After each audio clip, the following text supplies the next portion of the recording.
Hi hello welcome to war Telugu. నటి హేమ ప్రస్తుతం నెట్లో హాట్ టాపిక్గా మారింది. అసలు ఏం జరిగిందంటే కొన్ని వందల సినిమాలు నటించిన హేమ అటు కామెడీతో ఇటు సైడ్ క్యారెక్టర్లతో ఎన్నో సినిమాల్లో నటించి తనదైన స్టైల్ని ప్రదర్శించి ప్రేక్షకులను అయితే అలరించుకుంది. ప్రస్తుతం సినిమాలు లేక ఖాళీగా ఉంది. బర్త్డే పార్టీ నిర్వహించింది. కాకపోతే ఆమె హైదరాబాద్లో ఉన్నానంటూ వీడియోలు అయితే రిలీజ్ చేసింది.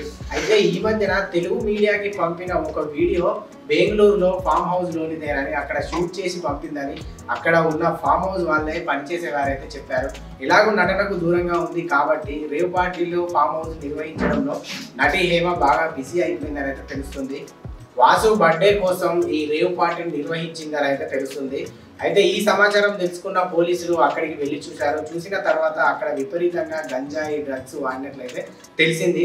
పట్టుకొని తను బెంగళూరు ఫామ్ హౌస్లో ఉన్న ఫోటోలను పోలీసులు అయితే రిలీజ్ చేశారు. అయితే అలా రిలీజ్ చేసిన ఫోటోల పైన తను స్పందించి ఒక వీడియోని అయితే రిలీజ్ చేసింది. ఆ వీడియోలో ఏమందంటే హేమ ఏమందంటే నా మీద తప్పుడు సమాచారాన్ని సోషల్ మీడియా వాళ్ళు ప్రచారం చేస్తున్నారు, ఇలాంటివన్నీ నమ్మొద్దు, ఇవి ఫేక్ అని అయితే చెప్పింది. సో చూడాలి మరి ఏమవుతుందో.